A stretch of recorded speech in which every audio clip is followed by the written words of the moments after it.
Hello guys, നമ്മുടെ ആറ്റിങ്ങിലുള്ള star അക്വാട്ടിക്സിൽ ചെന്നപ്പോൾ കണ്ട കാഴ്ചയാണ് കുറച്ച് എക്സോട്ടിക് വെറൈറ്റി ഗോൾഡ് ഫിഷുകൾ.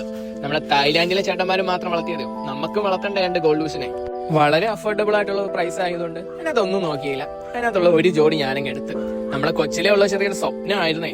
അവിടുത്തെ ചേട്ടന്മാര് നമുക്ക് ഏത് സൈസ് ടാങ്ക് വേണമെന്നും ഏത് ഫിൽറ്റർ യൂസ് ചെയ്യണമെന്നും ഏത് ടൈപ്പ് ലൈറ്റ് വെക്കണമെന്നും എന്ത് ഫീഡ് കൊടുക്കണമെന്നും അങ്ങനെയുള്ള ആ ഫിഷിനെ കുറിച്ചുള്ള അല്ലാതെയുള്ള എല്ലാ കംപ്ലീറ്റ് കാര്യങ്ങളും നമുക്ക് പറഞ്ഞു തരും. ഏറ്റവും ഫിൽട്രേഷനും എല്ലാം കൊടുക്കാൻ വളരെ എളുപ്പമാണ് കേട്ടോ. ആ കാര്യങ്ങൾ അവിടുത്തെ ചേട്ടന്മാര് പറഞ്ഞുതരും. ഇനി നമുക്ക് ഫിഷ് വന്ന ടെമ്പറേച്ചറും അതായത് നമ്മുടെ ടാങ്കിലെ ടെമ്പറേച്ചറും ഒന്ന് സെറ്റ് ആവണം. അതിന് വേണ്ടിയാണ് ഞാൻ വെയിറ്റിംഗ്. അങ്ങനെ നമ്മൾ യുവമാര് രണ്ടുപേരെയും ടാങ്കിലോട്ട് ഇറക്കിയിട്ടുണ്ട്. എന്താ പറയണ്ടേ, ഒരു രക്ഷയില്ല, അടിപൊളിയായിട്ടുണ്ട്. എന്തൊക്കെ പറഞ്ഞാലും ഗോൾഡ് ഫിഷിന്റെ ഒരു ബ്യൂട്ടി എന്ന് വെച്ചാൽ അത് വേറെ എല്ലാ ഫിഷിനെ കാട്ടി ഭയങ്കര ഡിഫറെന്റ് ആയിരിക്കും. എനിക്കൊരു കാര്യം മനസ്സിലായി, അവിടുത്തെ ചേട്ടന്മാർക്ക് നല്ലോണം പണി അറിയാം. കാരണം പണി അറിയാവുന്ന ഒരാളുടെ കയ്യിൽ ഗോൾഡ് ഫിഷിനെ കിട്ടിയില്ലെങ്കിൽ ഉറപ്പായിട്ട് അത് നശിച്ചു പോകും. ഫംഗലും അടിച്ച് പെട്ടെന്ന് തന്നെ രോഗങ്ങളും വരും. എന്നാൽ ഇവര് ഇതിനെ മെയിൻറ്റെയിൻ ചെയ്തിട്ടുള്ള രീതി എന്ന് വെച്ചാൽ ഒരു രക്ഷയില്ല.